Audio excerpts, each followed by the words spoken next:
guys! For today's video, magluluto tayo ng ginataang gulay! So, ayan na nga. Magigisa na tayo ng sibuyas at bawang. Gisa-gisa.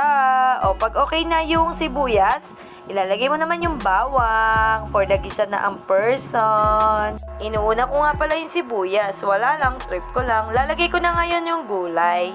Ayan, para medyo maluto na siya. Kasi matigas siya eh. Sinama ko na yan lahat kasi nabili ko sa palengke. Sama-sama na sila, diba? Sana all. Sa ayan, for the halo ang person. O, diba? Nilagyan ko nga pala yan ng asin. Wala lang, trip ko lang. Tapos, inantay ko lang. Yan. At maglalagay nga pala ako dyan ng tubig. Konting tubig lang ang aking inilagay dyan. Kasi maglalagay pa ako ng gata. O, ayan. For the halo-halo ang person. Tapos, antayin mo lang siya maging ganlantang gulay. Tapos,